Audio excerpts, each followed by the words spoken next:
What's up, E.N.D fans? Welcome back to the E.N.D podcast. I'm your host, Matt Cutchell. And today we have a very special guest. He is a legendary band guy, if you will.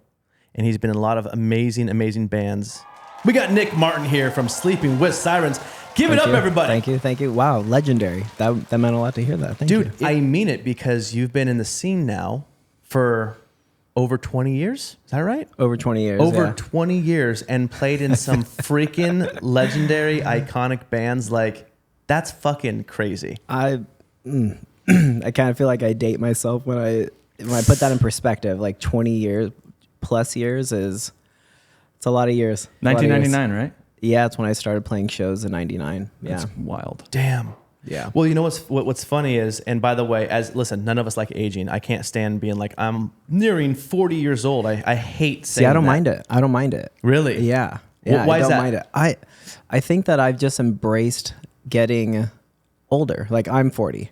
Yeah. And maybe it's such a cliche thing for a lot of people to say that they feel younger than they ever have, but I can honestly say that. I can say that I'm healthier and feeling so much better than I did in my 20s. Yeah. And so, I don't know, my perspective on it is that we all get older. It's like, it's inevitable. Yeah. So either, embracing it or, trying to somehow backtrack that or not make that happen. Like, it's inevitable. So I just embrace 40 it. is the new 30. Dude, and you know what? I mean, I'm literally a short couple years away from it, and like I really joke about it more than I actually hate it because I have lived a very fulfilling life, and I think like especially for you, you've had such a life already, so much more to come with new records and music or whatever projects you're gonna do, but like. It's crazy to think that in the 20 years of being, or 20 plus years of being a credible touring musician, putting out albums, that music now is what, no joke, 20-year-olds are listening to, and it's their version of like classic rock. Which is that's the mind-blowing part right there is I'm seeing, and no joke, bro, I'm seeing E.N.D fans that will come up to me and they're 20, 21 years old. And they're like, yeah, my parents used to listen to Taking Back Sunday. My parents, and I'm like, what the hell, Isn't that dude? crazy? Yeah. That's what blows my mind is that we are now to the age where all the music that we grew up playing bands in, listening to, has become it's now classic music. Yeah. Yeah. You know what's crazy is people still listen to Guns N' Roses. Yeah. Like, you know what I mean? Like there's still a huge market for, even an younger 80s band or an earlier 80s band. So it's like when people talk about the scene dying or emo dying, I'm like, there's still people buying Metallica and Guns N' Roses t-shirts. We're going to be fine. It's so true. And it's humbling. It's super humbling as a musician that's why I always say that anything that I do now is just like, icing on top. Like I've been very, very fortunate and I'm so grateful. So to even be doing this for 20 plus years, like I literally wake up every single day going like, I'm the luckiest human being ever. Dude, for real. Yeah. So before we were rolling, and I kind of want to talk about this on the podcast, but we were talking about Nashville, and I was saying that myself and it's weird saying my wife. I have a wife. Congratulations, by the way. Married Congrats. man. Ladies, sorry. I'm taken. No, but we were talking about Nashville has been on our hearts on possibly moving there. And then it kind of led to you talking about it's now become a hub it's become the new hub for producers, singers, songwriters, not just country. Like you said that Sleeping with Sirens, you guys will go record there, you'll rehearse there. What's the draw there? Is it because it's just like how did that I'm not aware of how that happened. Like, when did that happen? I actually don't even know because I joined I'm about to come up on my 10-year anniversary with the band. And my first time ever meeting all of them or really like hanging with them was going to rehearse with them. And it was in Nashville. So they've been there even prior to me joining the band. And Nashville has always just been a central hub. And I think this goes for a lot of bands, not even just country within our scene, because there's a lot of really big rehearsal spots in Nashville where people just store their gear, which is what we do there. So that is literally like like I said, our central hub. And it's very interesting to see that Nashville is what it is now, because just like you were saying, another running joke in Nashville is that it's where Warped Tour musicians go to retire. They go to retire in Nashville. Because there's so many great songwriters within our scene that they can go write country songs, they can go write pop songs, and Nashville is that place. But it's definitely changed, and we were talking about it, that when we go to bars now, people will come up to us, but it's mainly a lot of songwriters that are like, what do I got to do to get in the studio with Sirens? And like really like being persistent about like wanting to work with us. But I think that's just the hustle mentality in Nashville, is that there's so many songwriters there that are all just like, put me in a studio and like let me work. And it's cool to see. Yeah, it's a lot of like aspiring people and up and coming people. Absolutely. Versus to LA is so freaking expensive that you kind of have to be already a very successful professional to be here. Yeah. So I assume when you guys go out in bars in LA, it's probably way less of that. Have you ever given any of these producers or songwriters a chance?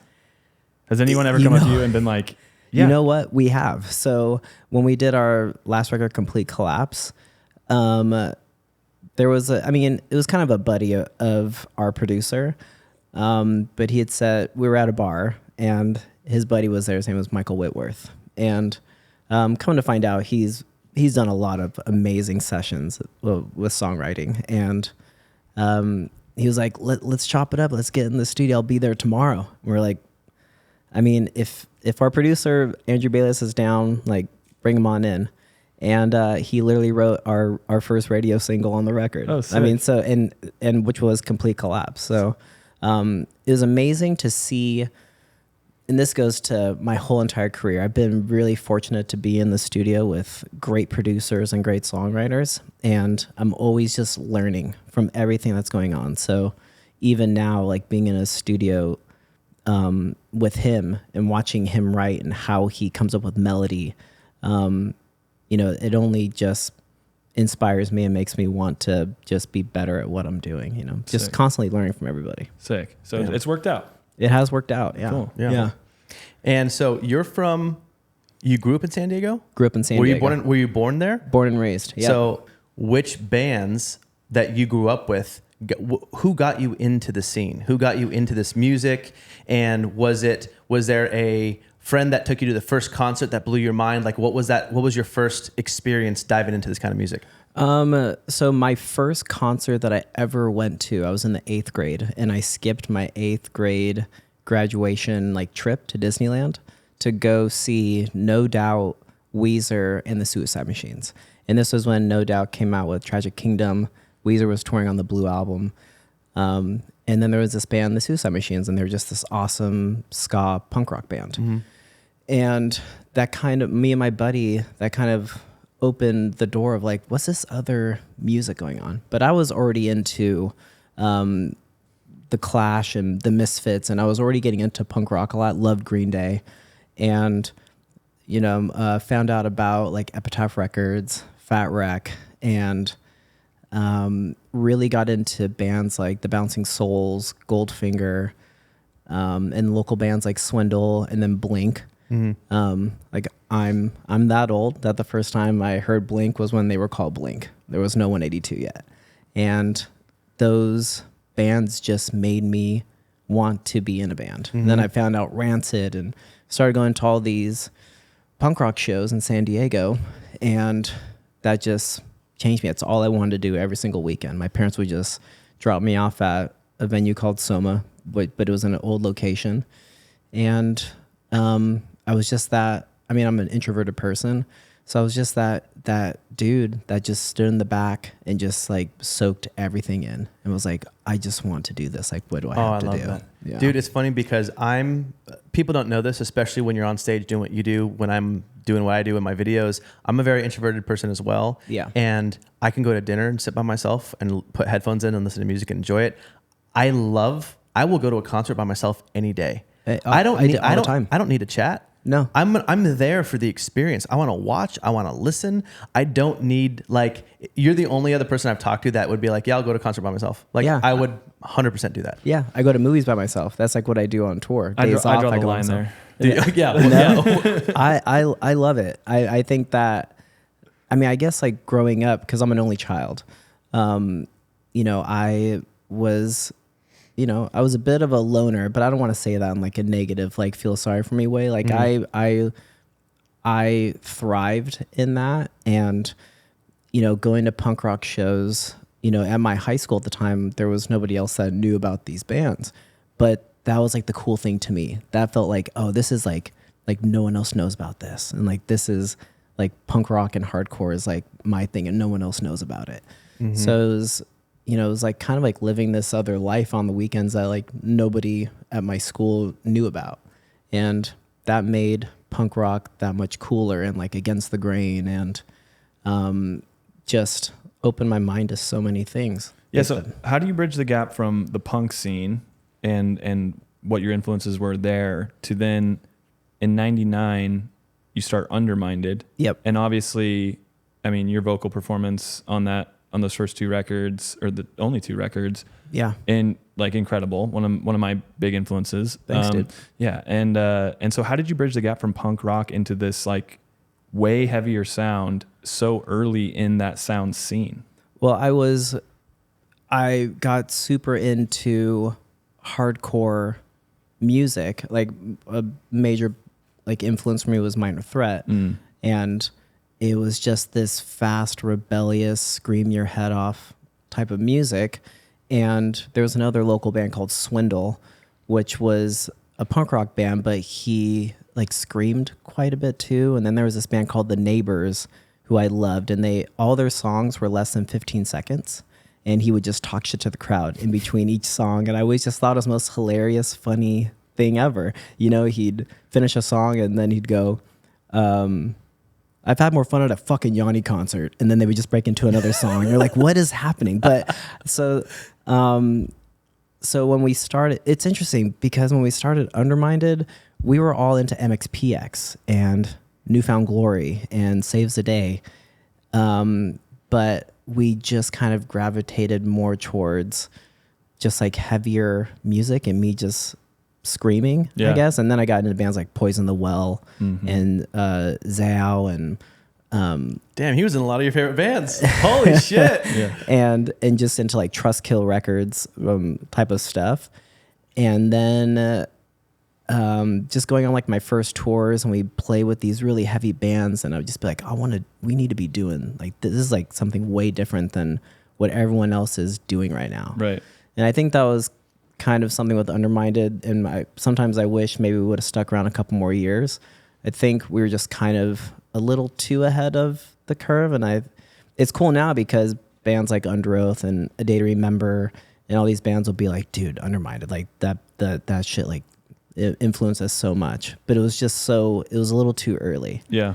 But yeah, it was just punk rock kind of bled into hardcore stuff, and then we just kind of rode that wave. Got it. So yeah, your scream back then was just fucking gnarly, and it sounds like it was spitting up blood. Yeah, for real. Oh, yeah. Were you? Yeah, I had to take vocal lessons at one point because when we recorded our first album, the producer at the time was like, "Dude, you can't keep screaming like this. Like you're literally not gonna have a voice by the time you're 21," and that scared the shit out of me. And I was like, "All right, I better take some vocal lessons and learn how to scream properly." Yeah. So let me ask you this. I don't know any technique with screaming. Whenever I do it for fun, it's literally just screaming as loud as I can until it maybe sounds decent. Yeah. Never does. But did you just learn how to, it's not an actual loud scream, and it's more it's more the technique on cupping the mic and the growl in your voice. Like how would you explain to someone how to do it? Because it's so hard. It is, huh? Yeah, because it comes from my diaphragm. So like from my stomach up, and it's not from my throat anymore. Because back in the day when I first started, it was from my throat. Yeah. And then it would just, like I said, it'd just be coughing up blood. So it was just using a technique of singing from your diaphragm but finding like it's always hard to explain. Like there's tonal screaming. Like it isn't just like a shriek. There's actually tone to it. So you know it's actually an E or an F or whatever it is on the scale. No and just shit. learning, I would have never thought that. Yeah, and so just learning how that works. But I feel like my brain finally just like figured it out and took over, because anytime like fans ask us like, how do you scream? Most of the time I'm like, I don't know. Like Melissa Cross who does the Zen of Screaming, I had her DVD and she's helped, you know, Every Time I Die and Kellen as well with how to scream properly.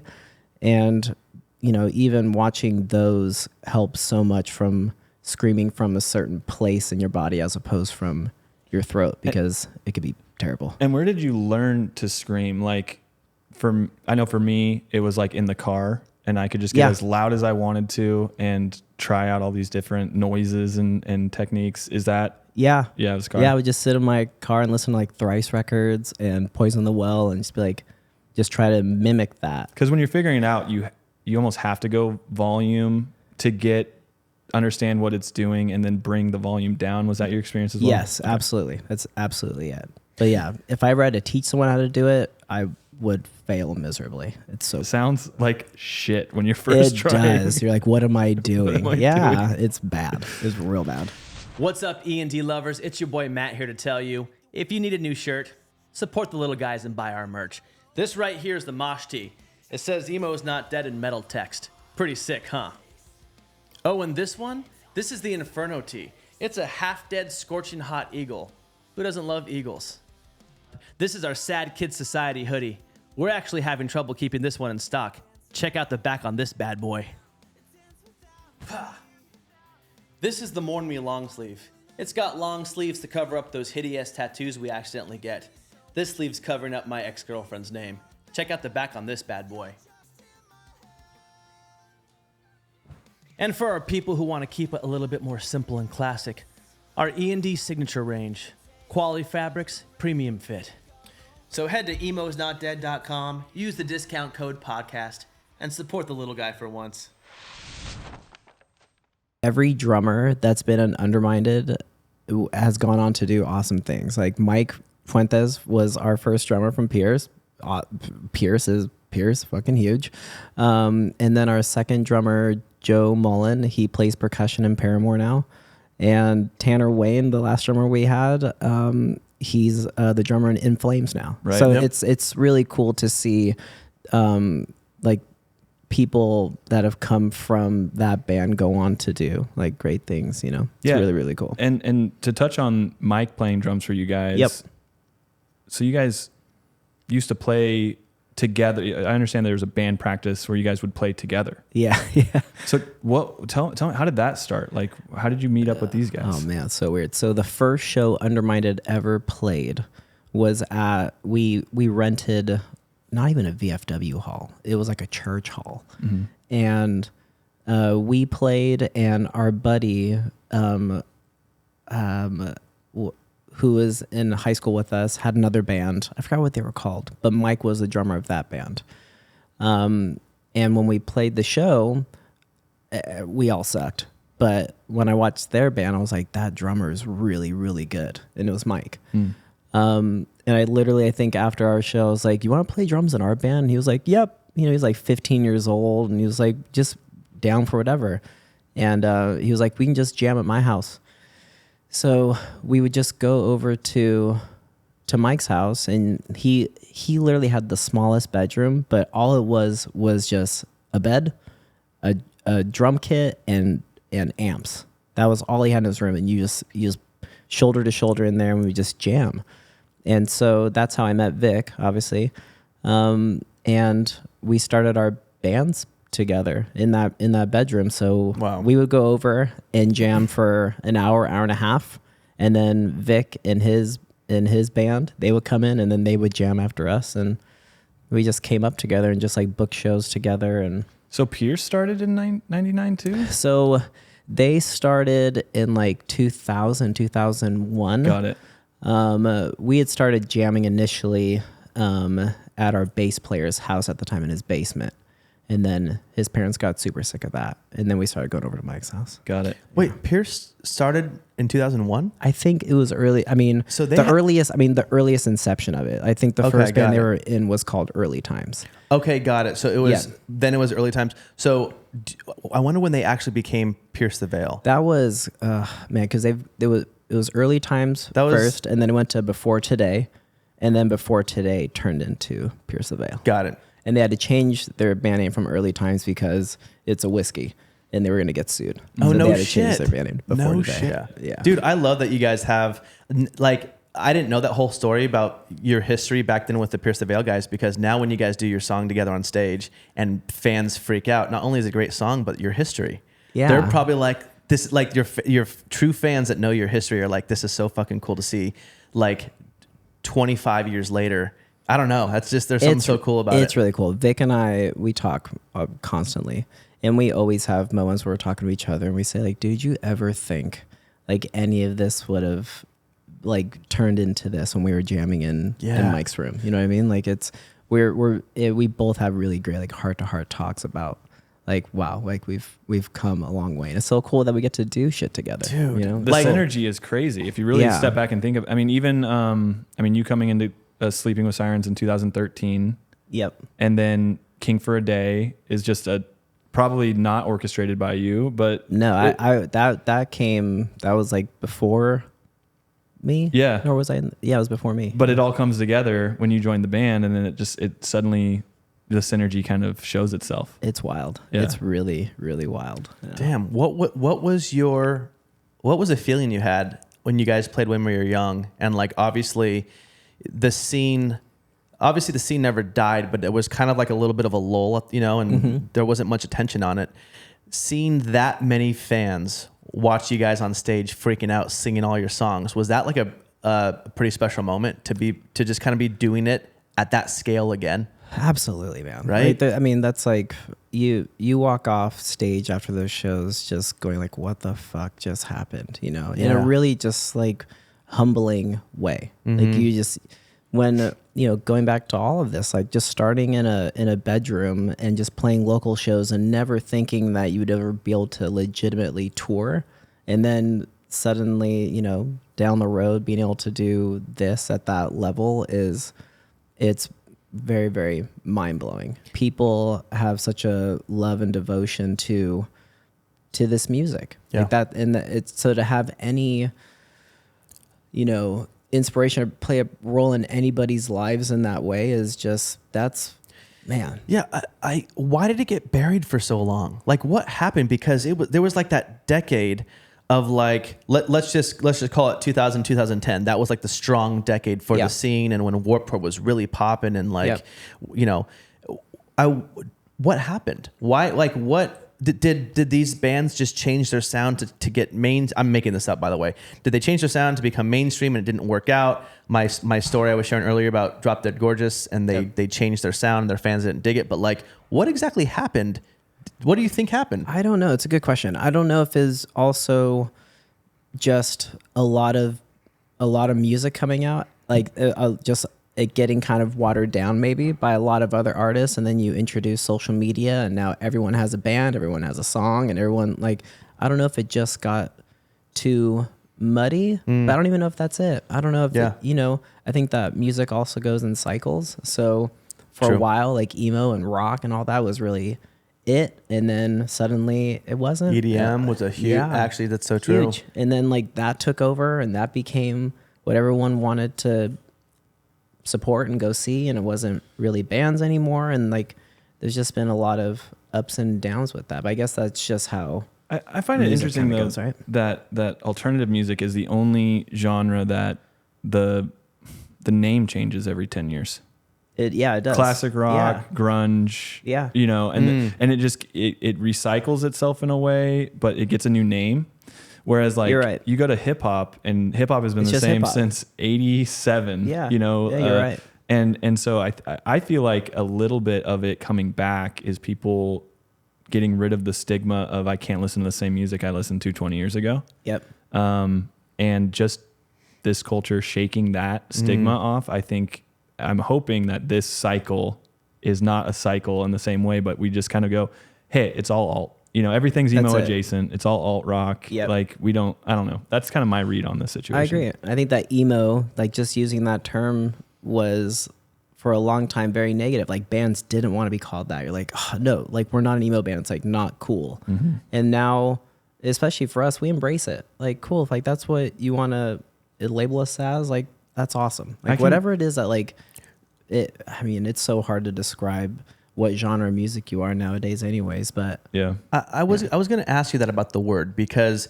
we talk about this often, and like it's crazy how many fans, the word emo is endearing to them. Yeah. Like it's not a negative thing at all, because when we named our brand Emo's Not Dead, it started off with my true love for the scene. I played in a band on Warped Tour. The first shows that I went to when I was 16, 17 was Emery and Under Oath and Fall Out Boy. And so I'm so deep rooted in it. And I knew it by emo music. That's what I called it. It was never like, I'm from Portland, Oregon. That word was never offensive or negative in the scene. So that's how I named my brand Emo's Not Dead. That's it. And so then we find out through that some people in the scene do take offense to it. Not many. Yeah. 99% of the scene embraces it. Yeah. But some people do take offense to it. And I always find that to be a little bit odd. And it's like, man, like, you don't know, like you're the one taking offense to it because it's endearing to all the fans. Yeah. I don't know. Yeah.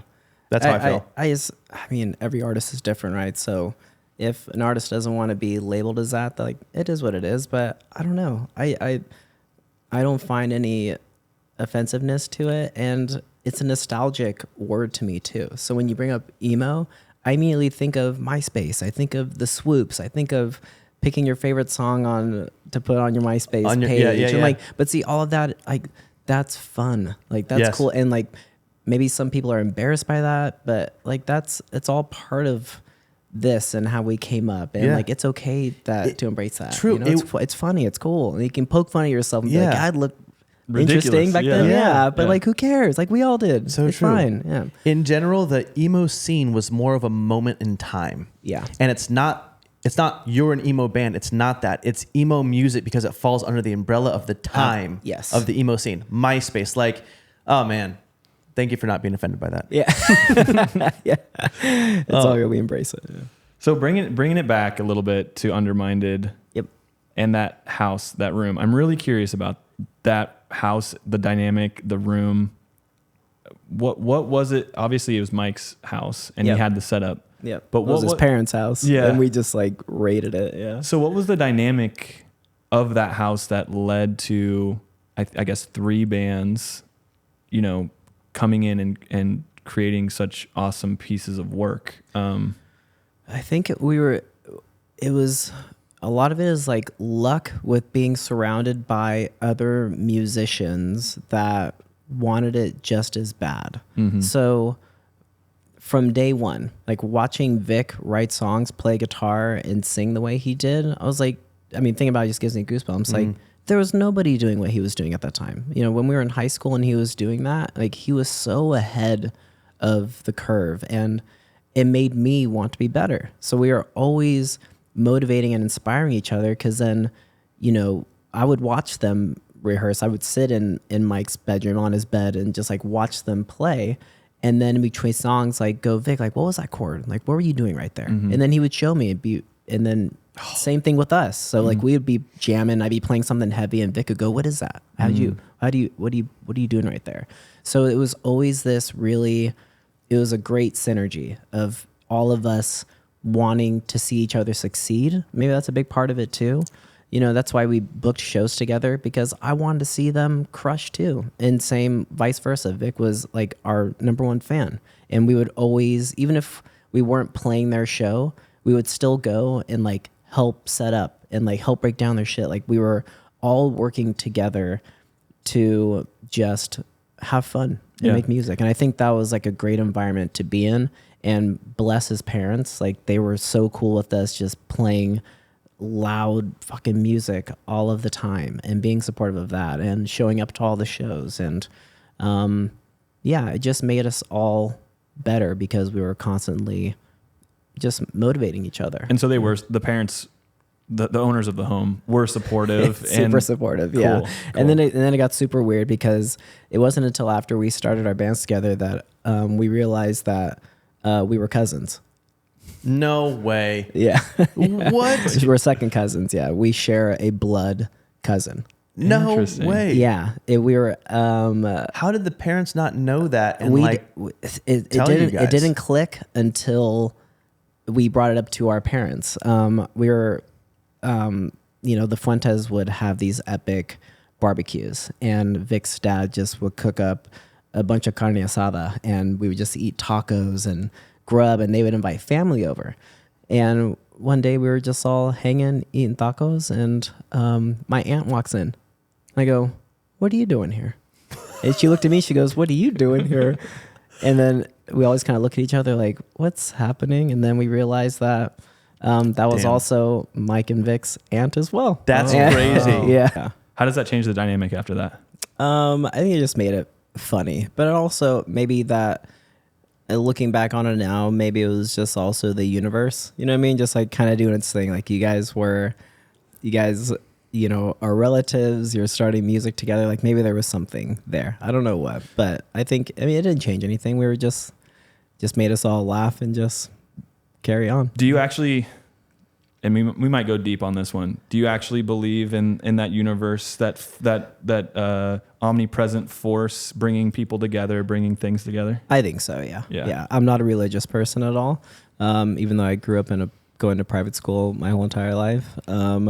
I think that the universe does its thing. But I firmly believe in like what you put out is what you get. Yeah. You know what I mean? I think if you are an optimistic person and you treat people right, it makes sense that comes back in a positive way as opposed to a negative. So I think, I guess in the terms of with Mike and Vic being my cousins, like that's just some weird universal thing that happened, because that's one in a quadrillion, right? That chance. Yeah, for real. So how long were you in private school?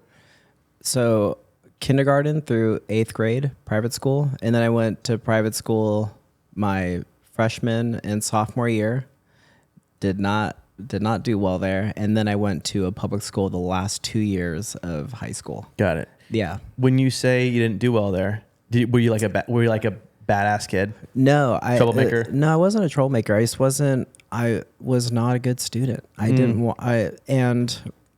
guess later on, like realizing things like there was probably maybe some ADD in there and things that, I just couldn't concentrate. I just wasn't good at that. Bro. I wasn't good at homework. I wasn't good in class and like staying focused. But also the other part is that once I got into high school, all I thought about was music and being in a band. Mm-hmm. So that was my brain was always just fixated on that. I was just ready to like get out of school, go home so I could play guitar, mm-hmm. or I could just go to band practice.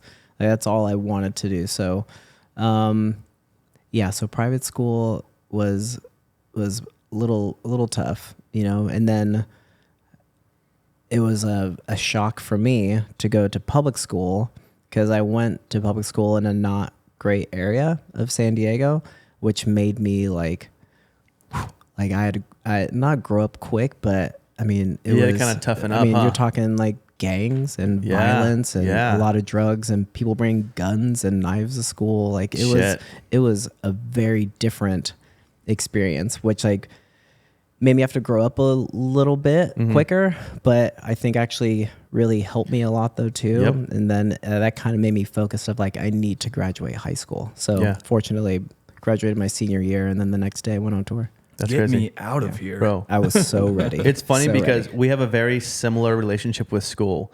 Private schooled, homeschooled, but never good at school. Yep. I just passed. I was like the guy who just passed. Yeah. And I was a C guy. I was like C minus. Same, dude. Hopefully that. I was a C. I think I got a couple B's in classes that I can be a little bit more myself in, or something like that. But I remember going to public school for my first time in 9th grade, and it was same what you said. There are cliques, there's gangs, there's people will bring night, like it was a public school, right? Yeah. And I'll never forget that as intimidating as it was, I'm so glad that I did that. Absolutely. And I'm going to have, however I want to protect my kids up until then, my kids need to eventually go to public school as well. Yeah. You have to be exposed to that. Absolutely. If you're not, and you're sheltered and you get out of a private school and you graduate and you don't really get to experience what the real world actually is.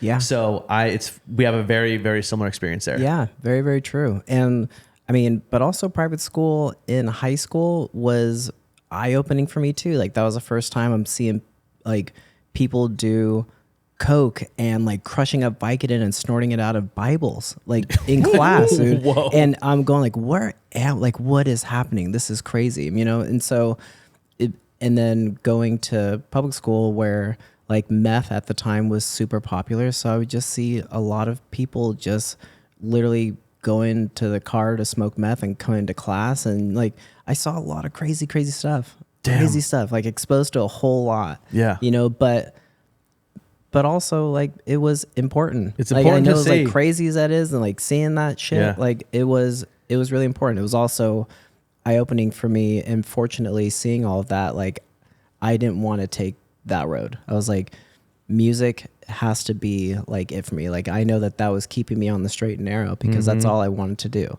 And I can't play guitar or write music if I'm just fucked up and partying all day. So that, like, you know, it, again, like I found the silver lining in all that and stayed positive and optimistic through it somehow. Yeah, just to close the loop on this, what ended Underminded? What closed that loop? So I think it was 06 or 07. We had just come out with the last record we did, 1111. And I think it was about 2 weeks after the album came out, Craig Owens from D.R.U.G.S had hit me up on MySpace. Mm-hmm. And he said, yo, dude, just heard your record. Like, this is insane. Like, I want to fly you out to Kentucky to do guest vocals on some D.R.U.G.S songs. And at the time, it was very, again, the universe. Like, there was maybe serendipitous that I was starting to feel like within the band dynamic and Underminded that I wasn't happy because I felt like I was the one that was kind of driving everything, and I was burnt out on that. Mm-hmm. Like, and I felt like I wasn't really surrounded by people that wanted to push as hard as I was. And at the time, I do have to also acknowledge that maybe I wasn't like the best dude to be around either, because like that turned me into a dick. And I felt like I was, you know, having to tell people what to do, and I didn't want to do that anymore. I was over it. So we had played a show at the Showcase Theater in Corona, and right before we went on stage, I just told the dudes, like, I just need to take a long break after this show, like I'm done. And we played our last song on stage. I remember I just started crying, like like right when I finished. Like, I think there's a photo somewhere, but I was just literally just crying because I felt like maybe I was letting the others down. I was letting people down. Like, I was quitting and not like seeing something through. And but there was something in my heart that just said, like, dude, you just got to try something else. And fortunately, it was at a time where I was starting to do stuff with D.R.U.G.S. And so I went to Kentucky and was on Bone Palace Ballet, and suddenly I'm on just tour with them as like kind of like a vibe guy, but also kind of guitar teching, even though I was terrible at it. And that was just like this, like the next like chapter for me after finishing with Underminded. So from Underminded straight to those features on that D.R.U.G.S record. Yeah, it was so we were still doing Underminded stuff. And then once I got exposed to this, I guess what it was for me is that when I went to do vocals on Bone Palace Ballet, suddenly I see a band full of insane musicians. Like, everyone is so talented and everyone is playing their role. And I had just one of those moments of like, I don't have to be in a band where maybe some people aren't wanting to do more. Like, these guys are a perfect example of they all give a shit. Right. And so it was nice to be surrounded by a bunch of dudes that I was like very inspired by all the time, like watching them perform and how they worked, and they had their own obviously like interpersonal problems and issues and stuff, but just watching their musicianship and how they were on tour and watching them on Warped Tour and all that, I was like, dude, like I just want to do bigger things. Yeah. Cool. So is that what led to D.R.U.G.S?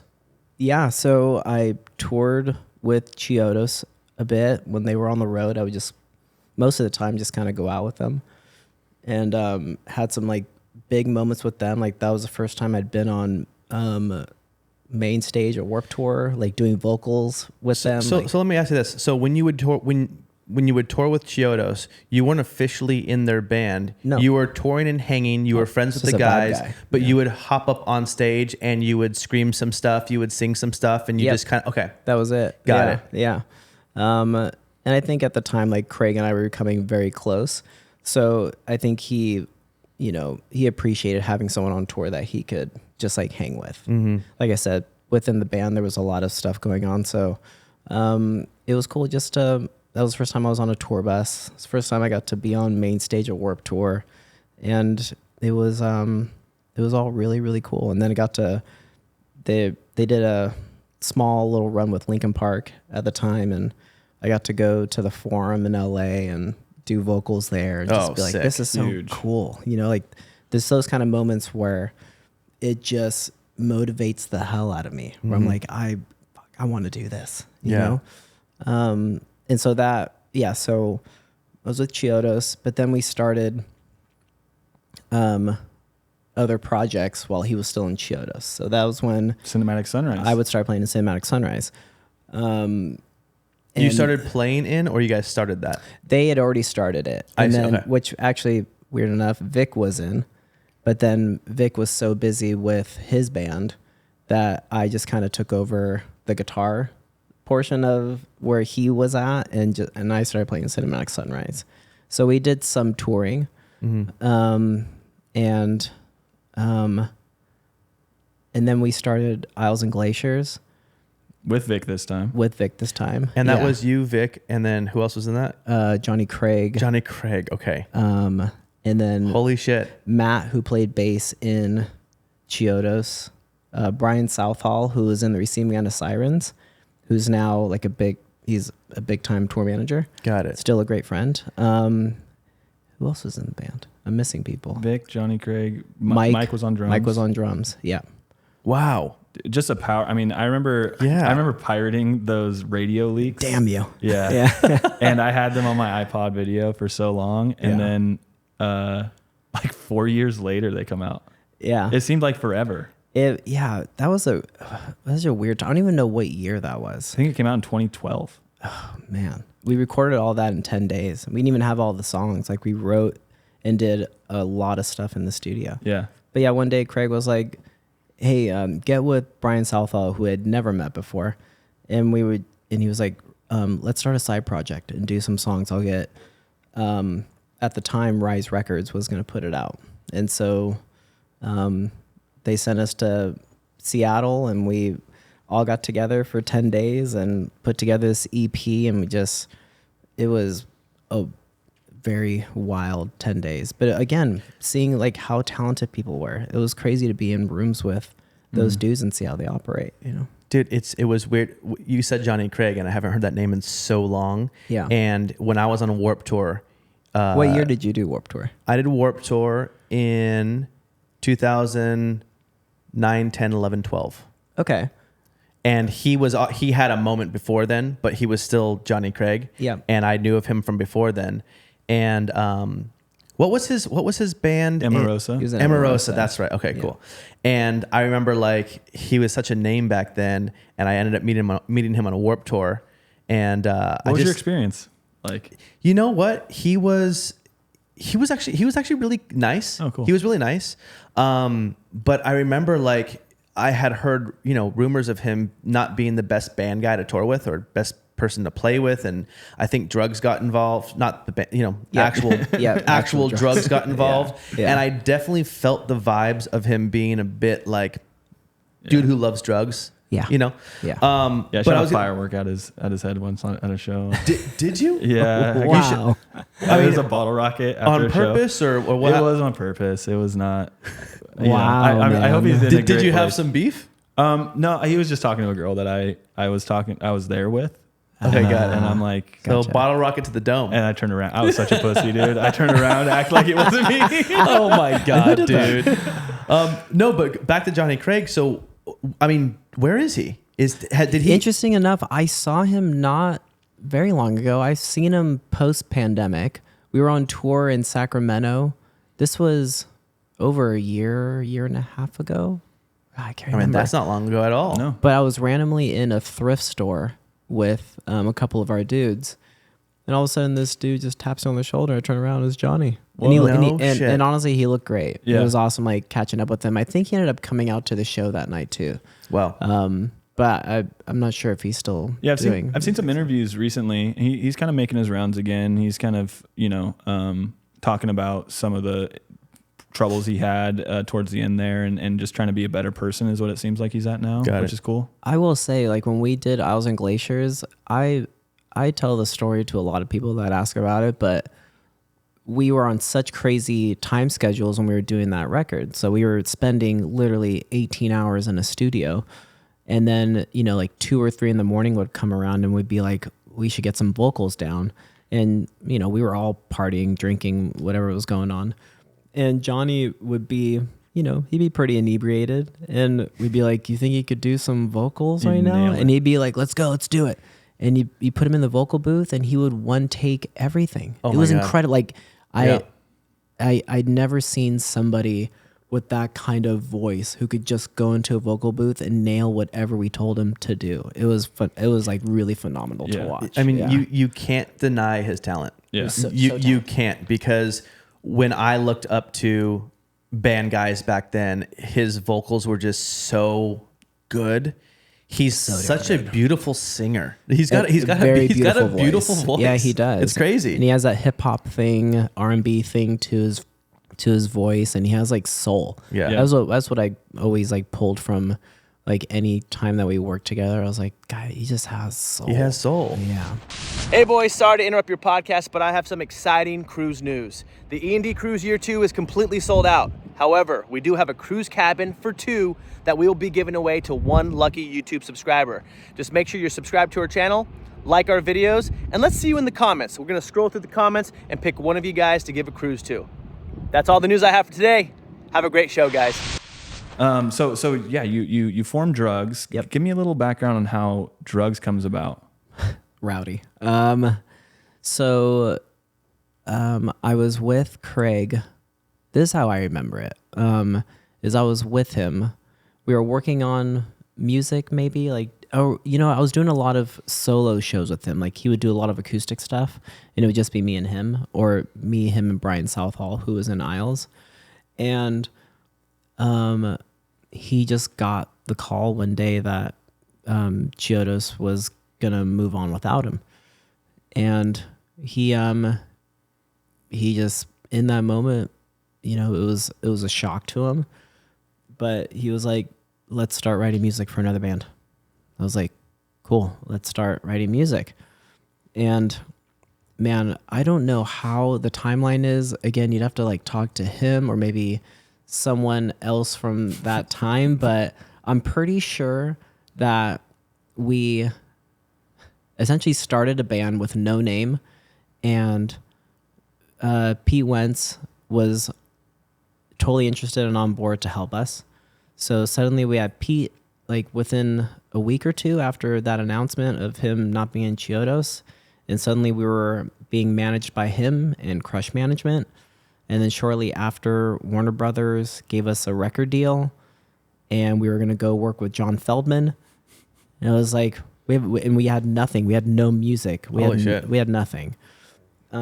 Except for Some talented dudes. Yeah, well, it was just me and him, and we started trying to figure out who we'd want in this band while we were trying to formulate what the hell we're doing. And so I'm pretty sure that Aaron Stern from Matchbook Romance was the first member who was the drummer.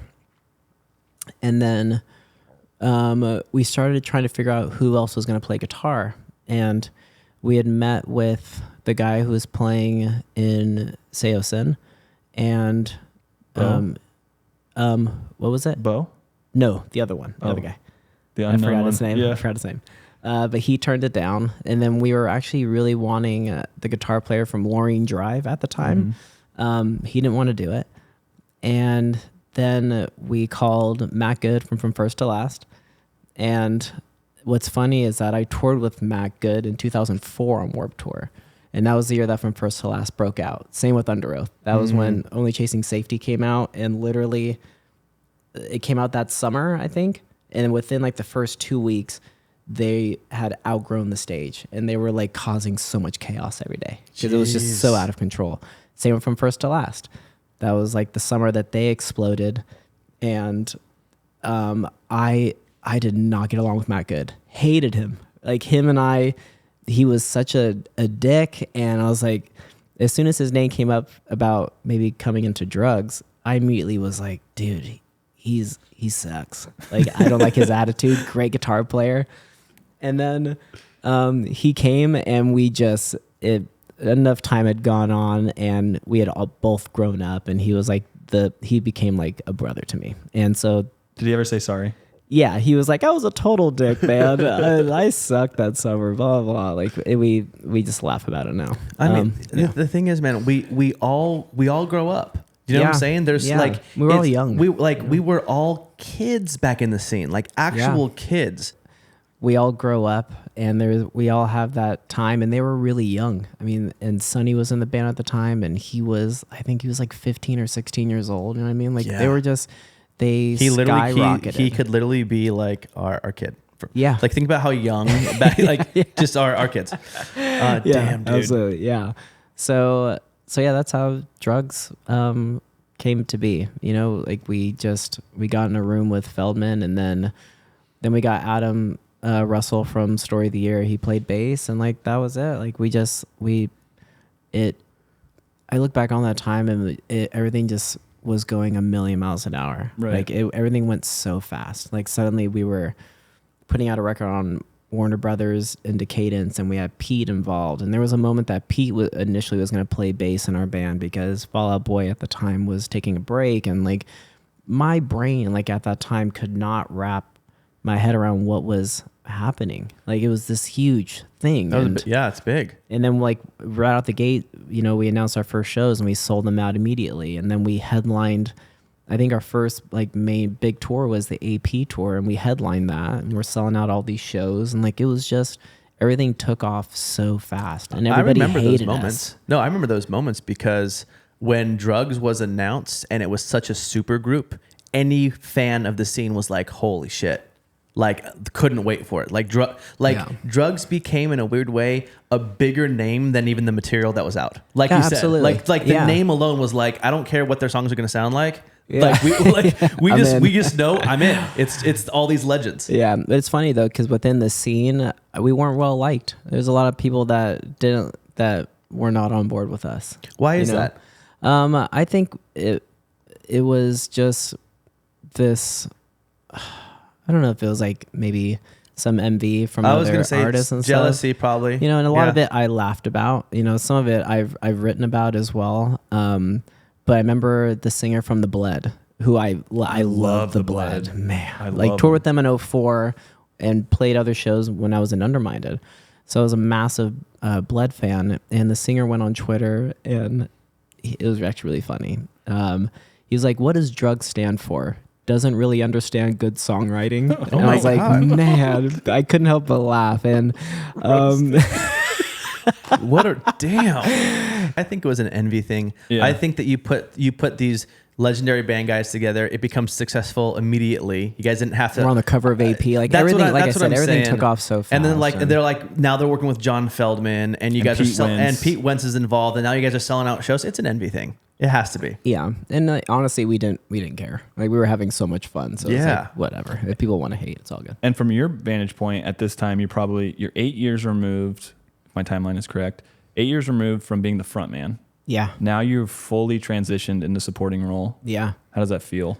It felt great. I think that I needed that. And even to this day, like I enjoy that and I'm okay with that. I think that I've definitely seen in band dynamics that it's hard sometimes for band members to see how much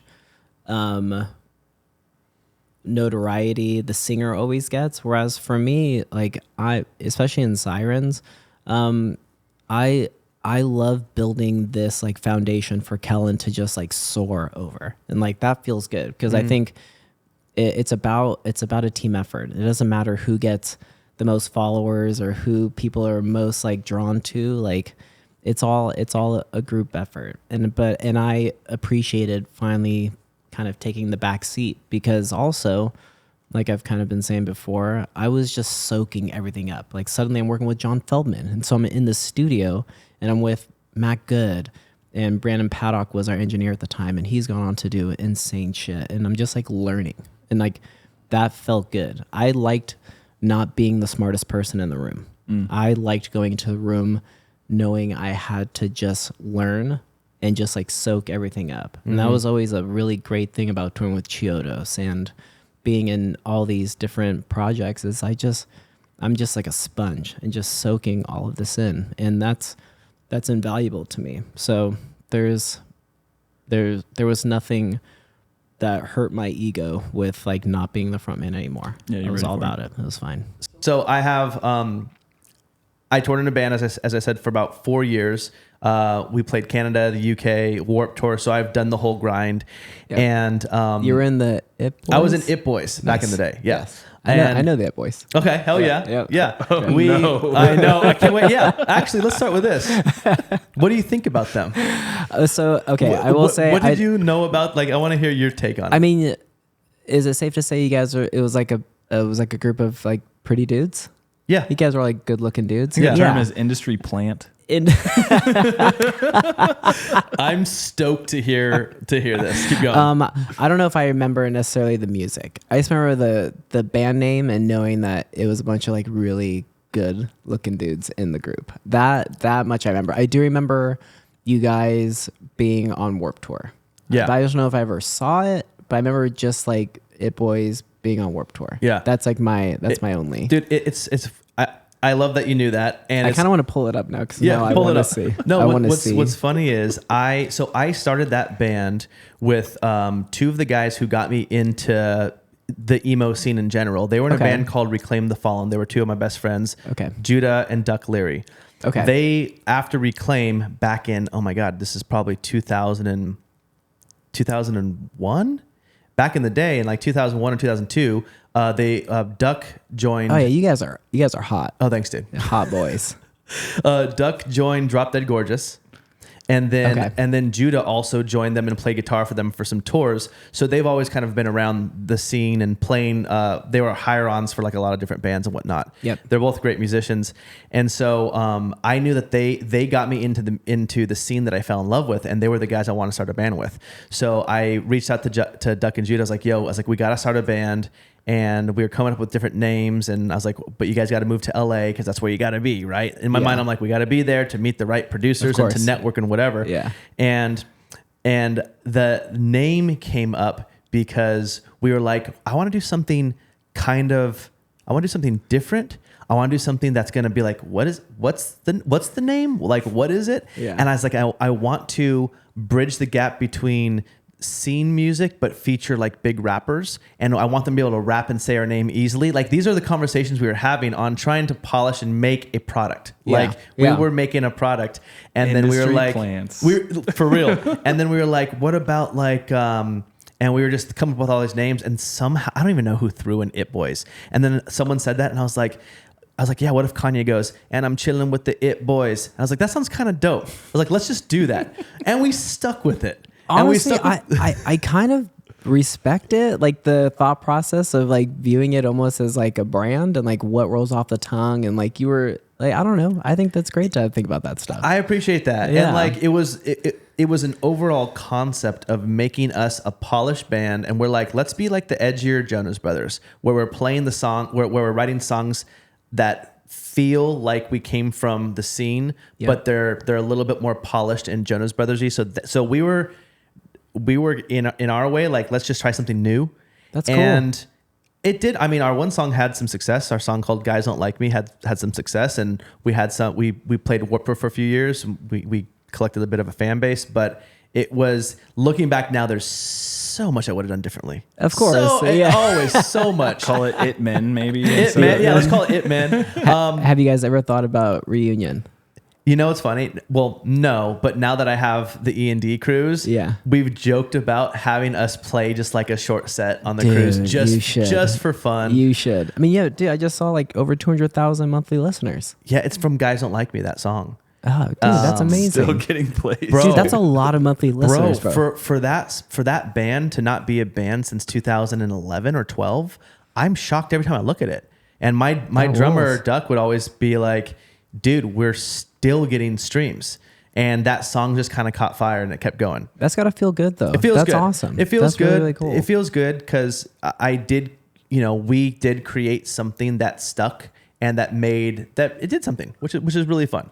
But anyway, back to me touring. One of my horror stories of touring, and I want to get to yours, is we had a van that had no heat, and it had like a busted floorboard, and we toured the winter in Canada, and we toured with Jeffree Star. It was Jeffree Star, and oddly enough, they paired us with Dev from the Cataracts. Remember the song "Like a G6"? That pop song, like a G6, like a G6, huge song.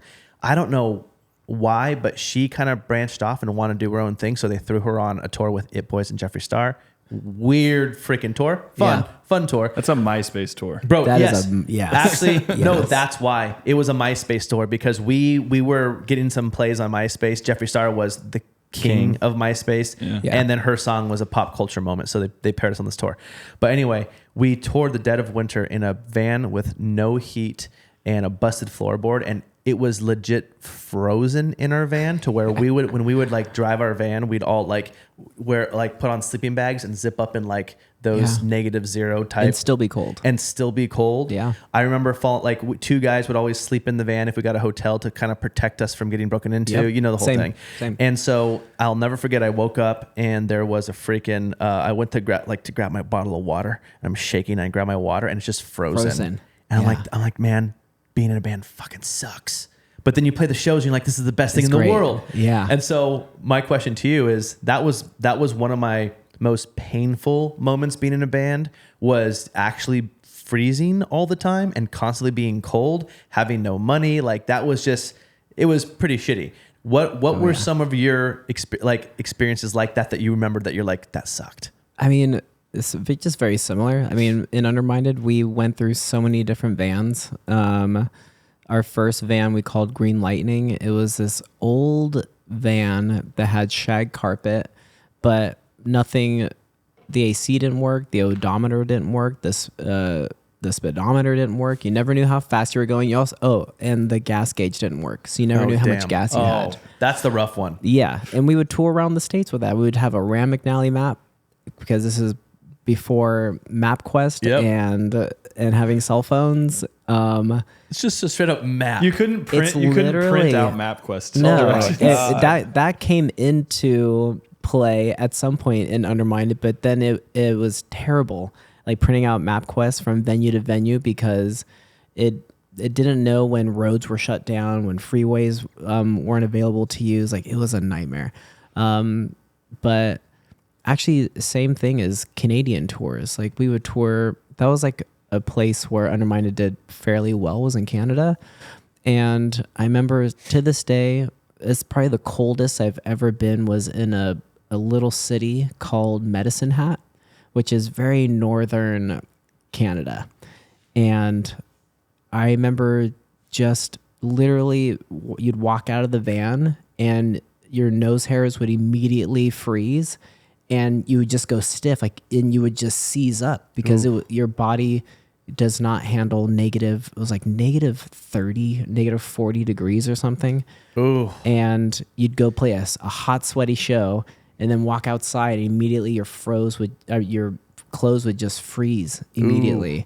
And I just, again, and then you'd have to put a special, in Canada they do this, where you have to plug in something that goes into like your like the dipstick of the van so that it doesn't freeze overnight. It was just always, it was so. It took a lot to stay on the road. Dude, I get that. It was exhausting. But you know what? I also look back on all those times and like that was a lot of fun too. Yeah, it was a lot of fun just figuring it out. And especially my first Warped Tour in 2004, we were building the Smart Punk stage. It was the first year they had it. And we were doing it in a van and opening up every single day. And just this van was just disgusting because you'd have to sleep in it and we'd have to alternate taking naps because we'd been driving all night, but then we'd have to play a show.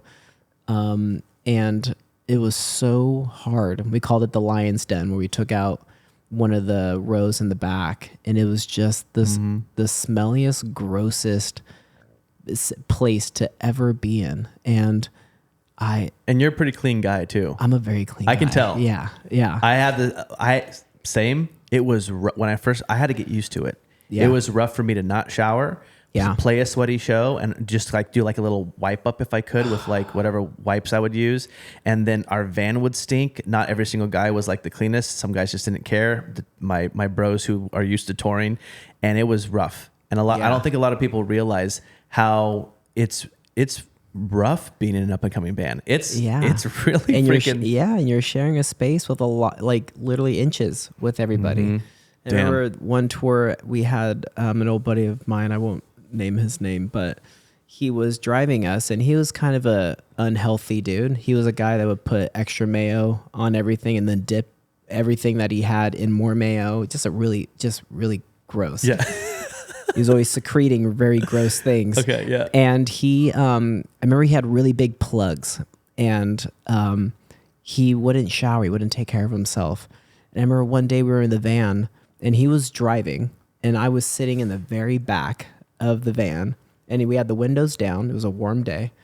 And suddenly I'm smelling something. I'm like, something smells rotten. What is that? It's his fucking plugs. He pulled his plugs out and he was swishing them around in his mouth to clean them and then put them back in his fucking ear. Whoa! Fuck. I still to this day can't describe that smell where it stings. It smelled like death. Like I don't know exactly what death smells like, but that was this it. might be it. And he would swish them in his mouth, and we were all in the van dry heaving. I'm going, what am I doing out here? Why am I on tour? I can't do this. Yeah. Did you guys ever tell him how disgusting that was? Absolutely. Absolutely. He had to stop touring with us. I couldn't do it. That's the nastiest thing I think I've ever heard. Oh my God. This is a dude that hasn't showered in a couple days, has been sweating nonstop and already smells very interesting. Yeah. And he just pops his plugs out and he's swishing them around in his mouth and then puts them back in. That's my stomach is my stomach is turning right now. What a great answer to that question. Yeah, great answer. Okay. Yeah. Whoa. Okay. Where do we go from there, boys? Wrap it up. No, I was gonna say I'm a timeline guy. So Great. we got you in drugs. Great. Yep. And I need to know the transition from drugs to Sleeping with Sirens. And the context of me wanting to know this is, as a fan, so confusing to go from Underminded to hear you on Chiodos, hear about Cinematic Sunrise. Yeah, I confused a lot. Isles and Glaciers. I like at this point trying to follow you, I was like, it was hard. Yeah, and absolutely. So when Sleeping with Sirens comes around, and I'm familiar with Sleeping at that time, and I'm like, oh shit, Nick is going. How did that transition happen? Why did you leave drugs, and then what brought you to Sleeping? Where do I start? So, one day, this was coming on towards the end of drugs for some of us. We were in the studio and we were all pretty burnt on our situation. Adam from Story of the Year had left and we had a new bass player and, we were still having, we were not having fun. We were pretty miserable. And we were in the studio recording something for Pop Goes Punk, I think. And it was just me, Matt Good, and Aaron Stern, and the producer at the time, who also was in Cinematic Sunrise. And we were just working on this song, and there was just like this moment where we just all looked at each other in the studio, quite literally, and we all knew exactly what everyone was thinking. And we just said, I want to go home. Like, I don't want to do this anymore. So we literally went to the airport the following morning, and we text Craig that we were departing the band, and like we put out a press release, and I just like disappeared, like we all did. I reached a point where I didn't want to do music anymore. I didn't want to be on a stage. I didn't want to be in a studio. I didn't even want to pick up a guitar. I was so burnt. And I just wanted to do anything else. So I essentially just hung it all up. I was like, I'm done with this, and ended up starting a screen printing business in San Diego with a buddy of mine. And we literally started in a garage. It was like starting a band. I literally went to Seattle and took some courses, like a 4-day crash course on screen printing at Ryanette. I've been there. I've done that same course. Yep. And we just got like a 4-screen manual print press and like a little dryer, and I was like, I'm just gonna start printing band merch. I know enough bands now. Like, I'm just gonna start my own printing business. I'm gonna beat every competitor's price. Sick angle. And like, that didn't happen. I literally started this with my buddy, and then we realized that like the school districts, like they order so much merch all the time that we like capitalize on that. And then I made friends with a bunch of craft breweries, and we were printing all their merch. So I just got into a completely different realm of work. I call that uninspired merch. Yes, it is very uninspired. And I loved it. It was just a way to be creative still. Like, it was this really cool process of doing something from beginning to end, you know, like making screens and the art and making these shirts. And it was just something completely different. And I was doing that for right about like a year and a half, maybe. My timeline could be a little skewed with that. And I randomly got a text from Kellen. We weren't friends. I don't even know if I would even say acquaintances, kind of. Like, I knew them because our tour manager and our merch guy from D.R.U.G.S were tour managing and doing merch for Sirens. And at the time, their guitar player was having a baby, and they needed someone to fill in, and they had just come out with Feel. And Kellen was like, hey, I don't know if you're still doing music, but we have this Europe UK tour booked and looking for someone to fill in for the tour. And at the time, it was, again, the universe, serendipitous, I don't know what it was, but I was feeling burnt from printing merch because I was working like 15, 16-hour days, and it was me and just like 1 or 2 other people. You were frontman again. I was frontman, yes. I never even thought of that. And I burned myself out. I was like, I'm actually in need of a vacation. This sounds great. Like, paid vacation to go to Europe, UK, get back on stage. Like, okay. Like, I was more looking forward to like going to Europe and UK again and like just enjoying my time doing that. And so I had never really listened to Sirens much. I actually didn't know any of their songs. But they were big fans of everything I'd done. They were big fans of Underminded. They were big fans of D.R.U.G.S. Like, so they knew my reputation and the things I've done. And the tour manager at the time had hyped me up and was like, you should get Nick to fill in. He'll learn all these songs super quick. Like, he's great for this. So flew out to Nashville, learned their set.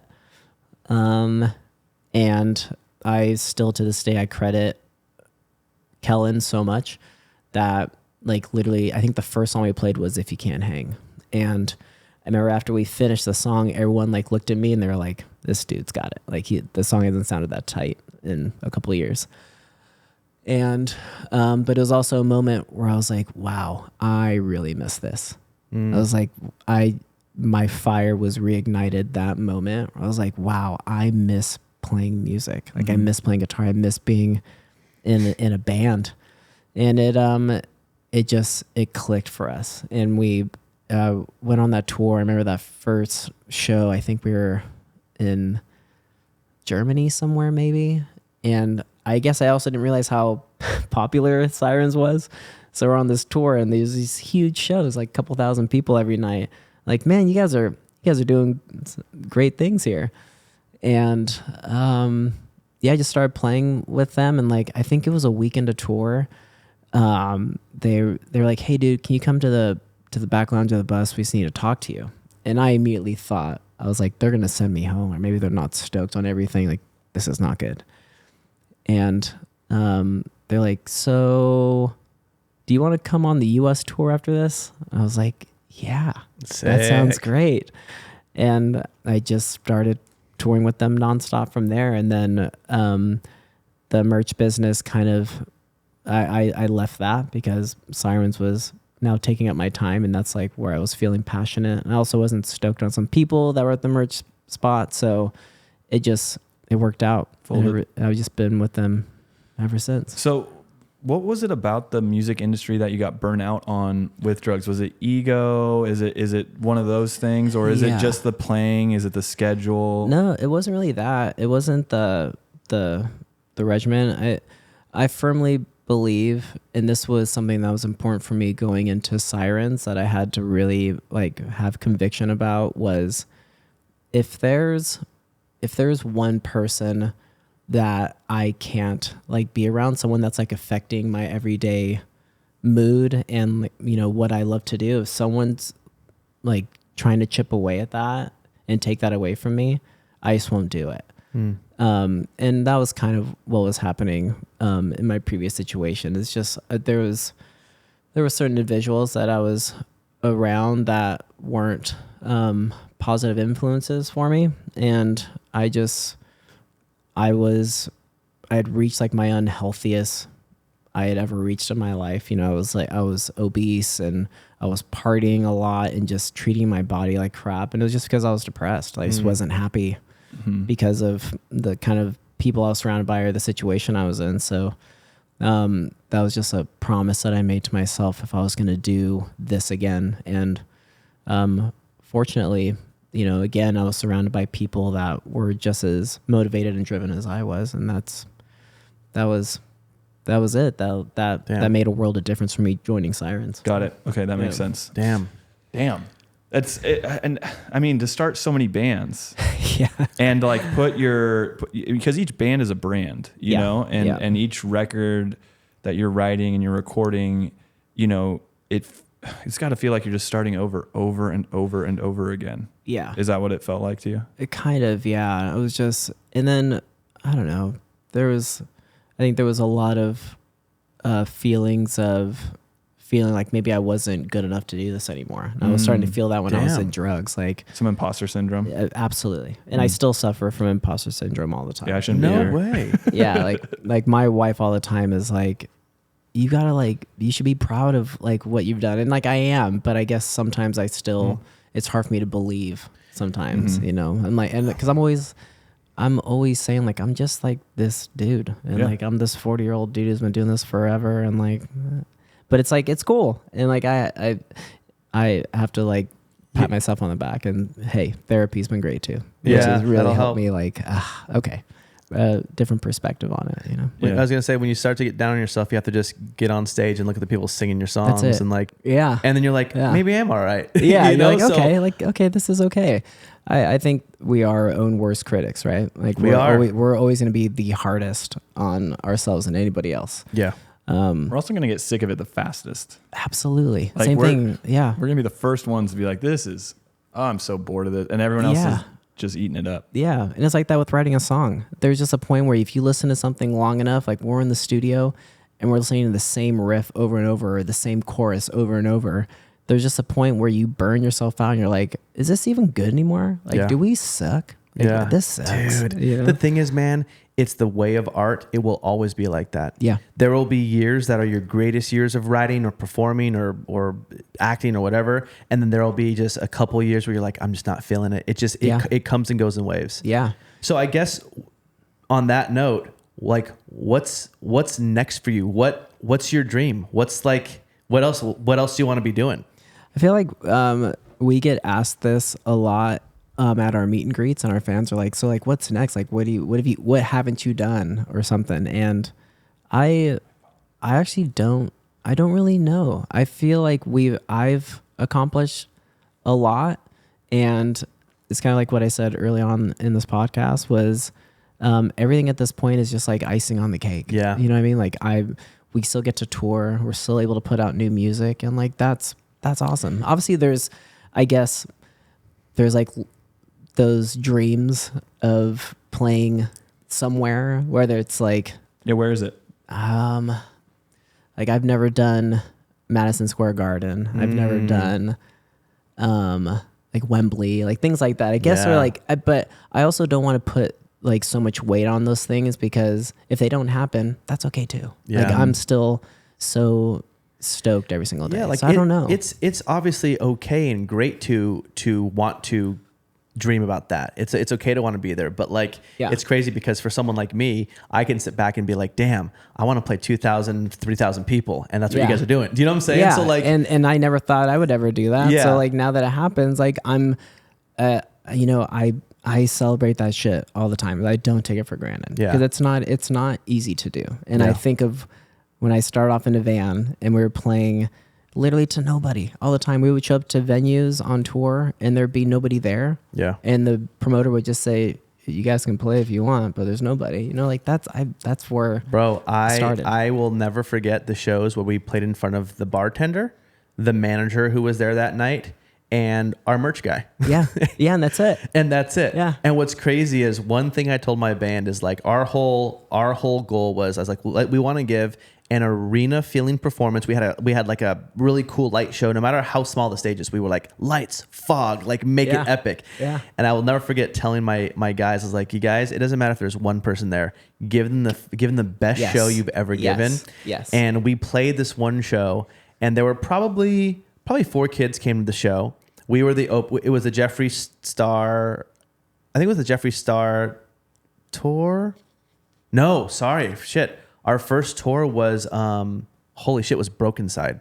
Oh shit, Remember Broken Side. Oh, I remember them. It was us and Broken Side, and we opened. And so before fans showed up, I will never forget that we played a venue and no one was there for us to open, except for 4 kids. But we still just gave it our all. And I remember that it was kind of, in a weird way, one of my favorite shows because I was performing to these 4 girls. You didn't even care. And I didn't care at all. Yeah. And the rock star side of me came out in a weird way. See? It was weird. I love that stuff. I do want to ask about the new Sleeping with Sirens record. Yep. I don't know if I was talking to you. I think I was DMing with you about it. I think you did. I think we chatted about it. I told you it was great. Yeah. Dude, it's so damn good. And I think it's got to be a little bit nerve-wracking for you to drop a new album on the fans and like be like, I hope they like it. Like everyone feels like that, right? Absolutely. So Absolutely. Is the feedback there? Are the fans enjoying it so far? They are. They're okay, loving good. It. Yeah, it's been really positive. I think after putting out Gossip years ago, and people not liking it, totally get it. We can talk about it. It's a very real feeling when people aren't feeling it, and it's not. I think any artist that says they don't care and like who cares if people like it or if they don't like it, I think it's so untrue. Of course we care. Of course. I mean, and we care because you put your heart and soul into it. So when people don't like it, we can process and handle it as well as we can, and we move on, like all good. But it still doesn't mean that there's a part of you that just, it stings a little bit. But it's been great to see the reception to the new record. Now, do you know when you put out like Gossip? Did you guys know before you put it out? You're like, ooh, this might be risky. Absolutely, you absolutely, do? Yeah. And we were fortunate that we had a single that became the Olympic like theme song that year, and like there was some cool things that happened with it. And I think that there was a part of us that thought like maybe this will take off, and then the kind of horror story major label thing happened to us where there was a massive regime change like a month into our album coming out, and then that was it. Right. Like we just didn't have the backing. That was it. Do you guys? So I was gonna say, do you guys play a lot of that album live? We don't anymore. None of it. Mm-mm. We don't. Interesting. Yeah, it is interesting. Yeah, it's very interesting. Well, I and a big reason I do love a lot of the songs actually, and Kellen does too. But specifically for Kellen, he's talked about this in interviews. Is that time for a lot of us, like personally, was pretty dark. A lot of us were going through quite a bit, especially Kellen. So I think that those songs, like, they correlate with a time in his life that is difficult. So I think incorporating those back into the set is just kind of, it's a little too like left field for us, but specifically for him, which we understand. We've talked about maybe sometime in the future, he actually really envisions us kind of reimagining some of those songs with a full orchestra and kind of bringing those songs into a different life, like giving it something different. So it's possible that some time down the road we'll revisit it a bit. And when you put out, your last record coming off of Gossip, do you know it's different? Did you identify the parts of Gossip that didn't resonate with fans, didn't resonate with you guys? Or do you just kind of like brush it off and just keep going? Well, we were fortunate that, Gossip now came out, I don't know, maybe Gordon knows the year. It's been a while. But we've had some releases since. And I think the record that we did after that was it Madness? Did Gossip and then Madness come? Gossip. Or we did How It Feels to Be Lost after Gossip. So you had some buffer. Okay, yeah. Gossip came out in 2017. Got it. And then what was after that? So let's see. How It Feels to Be Lost in 2019. Okay, so How It Feels to Be Lost came out. Okay. Yeah, I think How It Feels to Be Lost was how we really found our sound again. And that was, I think Complete Collapse, our latest record, was a continuation of that. We had finally, kind of hit the mark. We're like, okay, this is great. Suddenly, attendance was going up at our shows and people were like excited again. And then the pandemic hit. Right. And then How It Feels to Be Lost kind of got lost. Yeah. Damn. So we never really got to ever tour like fully on that record, which was a bummer. But then, still had the creative juices from it and did Complete Collapse. And so I think we've really found our footing with, our sound and where we're going. Yeah. Cool. Yeah. The reason I asked about, I think this was off the camera, but when I listened to your album, it felt right. It felt like you guys. It felt like I was back to the era that kind of like the early 2000s, mid 2000s era. It just felt like that for me. Yeah. And I think that a lot of bands will just kind of try to transform and change their sound, and if it doesn't work and it doesn't stick, then like what do you do next? You either make another album that's I don't know, it's you double down, or do you go back? Exactly. Do you double down and make something like that again and hope that you might shake some fans and get some new fans? But like I don't know, from being an older Sleeping with Sirens fan, hearing your new album, that to me, I was like, oh shit! Like it just, I got the feels for it. So thanks. So man. I appreciate that. I'm really proud of you guys' work on that new album. It's pretty fucking perfect. It's Thanks, really man. fucking I great. appreciate that. Yeah. Kellen and I talk about, we played a festival. This was during the Gossip cycle, and we played a festival, and we were about to play the single from that, and it's a very pop song, not rock like all this music that had come out up until then. And he just looked at us and he was like, we're not playing it. Like, let's go into James Dean or something. Like, suddenly there was like this moment at this festival, I remember, where it just clicked of like, that's not who we are. Like we're a rock band.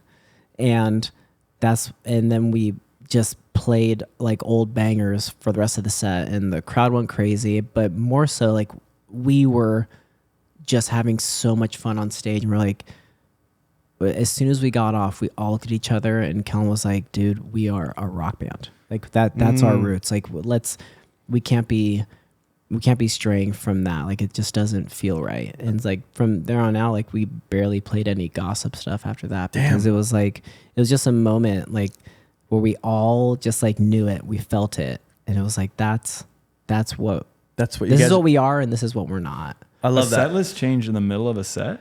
Yeah. Kellen just was like, we're not playing that song. Like we're going into like he just like had like Kellen's such a great.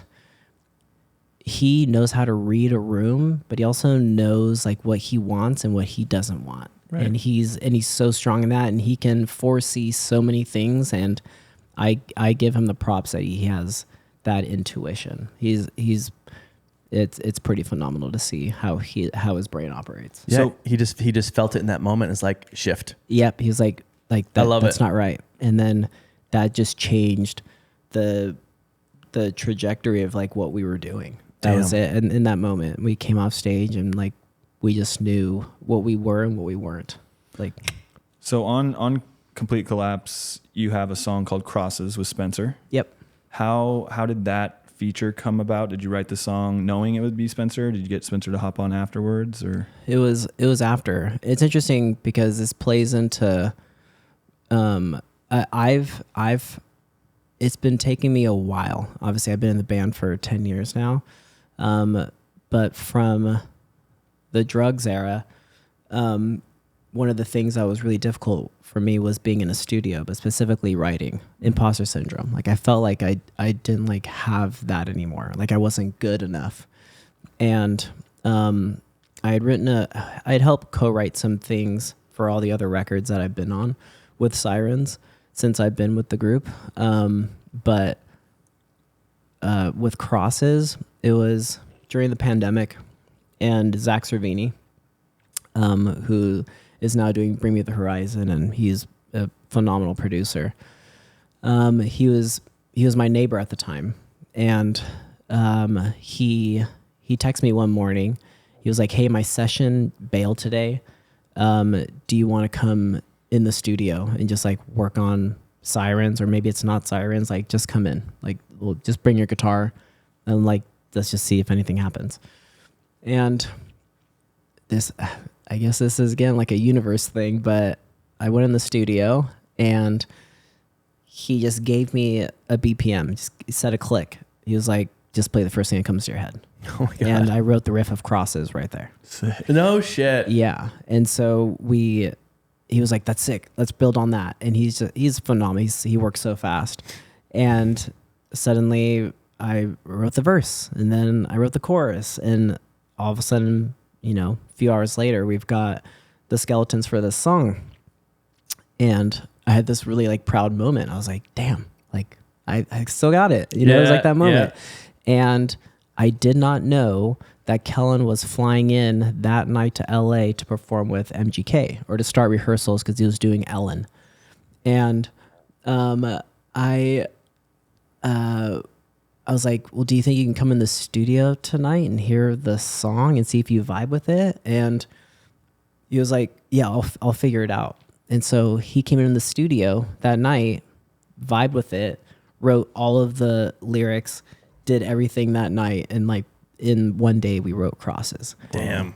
And then after we'd finished it, we felt like the verse, like the second verse, could still be buffered a bit. We're like, it's missing something.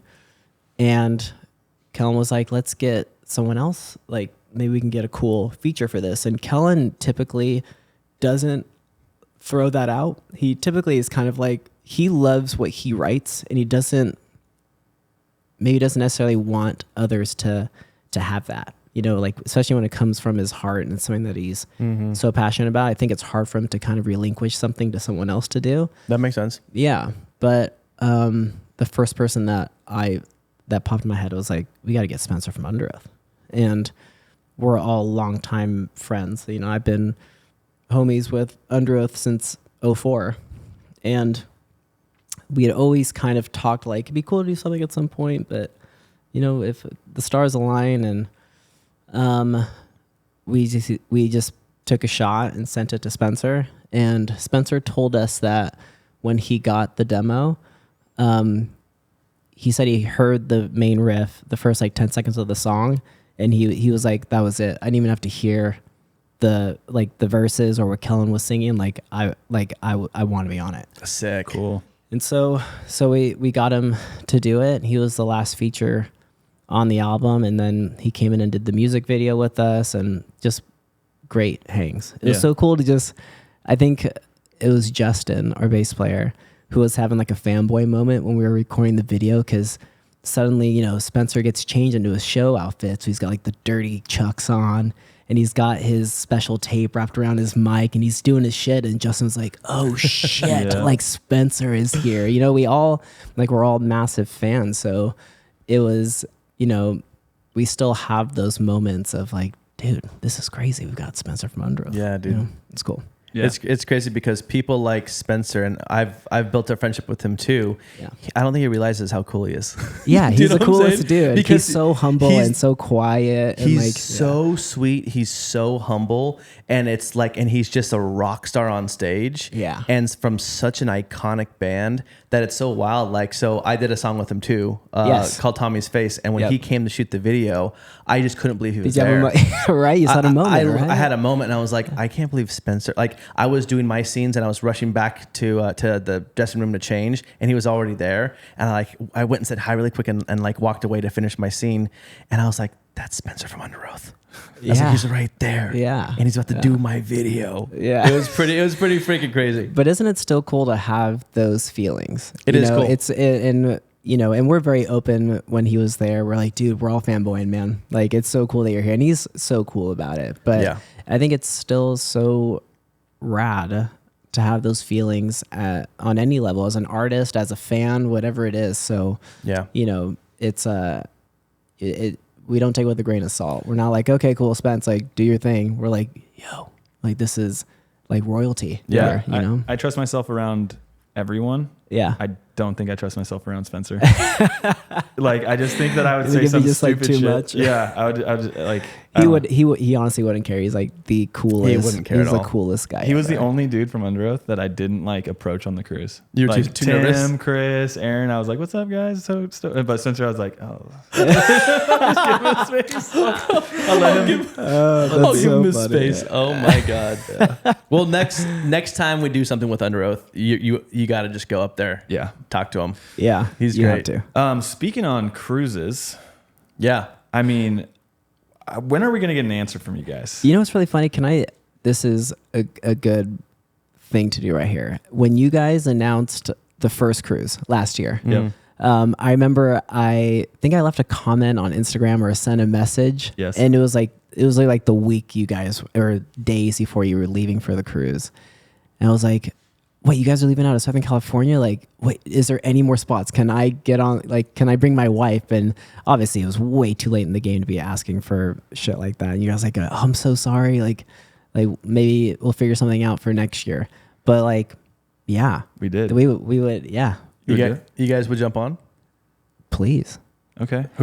You know what? That would be I've never been on a cruise before, and I've always wanted to. And Oh, it could be a dream come true. Then. Well, by the way, so we always listen to our fans, and we let them essentially book our shows, book our cruises, which is very cool. So last cruise was like, who do you guys want to see? And like, the fans are oddly very smart. They know headliners, they know like supporting acts, like they know all that. They shit. know how to There's a fan build that a bill. There's a fan that put together an Excel spreadsheet better than mine. For real. on band you're costs. hired. Yeah, it was wild. But that being said, we do want to book a couple more bands. Yep. And I know that we're still, how far are we? 6 months, 7 months away? 7 months. We're 7 months away, so we have time. But tons of fans are commenting Sirens. So talk to the boys. Okay. Let's get a yes. Do you guys have the space? Are you ready for us? We're ready for you. We're ready. Okay. Can we make this happen? Well, we are available at that time. Okay. Okay. Well, let's make it happen. Yeah. After this podcast, we'll talk about it. All right, I'll call We'll Kellen. have the managers connect. Call Kellen. Okay. That would be sick. Cool. Gavin doing business on the pod. Wow. You got it. When the love cameras it. are rolling. I respect it. I Yeah. respect it. But yes, we would love to do the cruise. Yeah. Oh, I got butterflies. I right love now. it. Yes, dude. I think even when we asked, he was like, "Yeah, I don't know. We'll see. We'll see." So this is a much better response. Oh wait, yeah. Well, what was Pierre's response? He was like, "Oh, we'll have to talk to have to talk to the drummer. What's his the drummer's name? Chuck. Chuck. Yeah, Chuck. let me talk to Chuck. You totally deflected. But you gave us a yes. Let's go, Yeah. dude. We're taking let's that do yes. it. We're I'm taking in. that yes. I'm All in. right. I'm in. Sick, dude. Damn. What's coming up? What do you want to promote? I mean, Charlie Royal Coffee. This is a new venture. Yep. Started in the pandemic. Yep. We connected on it in DMs. We both did. very passionate about coffee. Yep. Where's Charlie Royal taking you? What's next for that? It's just still continuing to grow. Yeah. I think, I started it as just something for fun. It was something to do during the pandemic, but it was an idea that I'd had the last 5 years or so. I'm a massive coffee fan, and how I got into coffee and cold brew specifically was, I'd mentioned before, I was at a stage in my life where I was really unhealthy. I was obese, and I was about to propose to my now wife, and I just had that moment of I can't sustain this, and I'm not living for just myself anymore. I have to take care of myself, because now I'm potentially going to have a partner for the rest of my life, who should be able to rely on me and depend on me to be there. So I started making these little tweaks in my diet. And one of them was, dumping a half gallon of Coffee Mate into shitty Keurig coffee every single day. And a nutritionist told me, he was like, that's the first thing you need to cut. And I had crippling acid reflux. So black coffee would just one sip immediately, my chest would just be on fire. It'd be debilitating.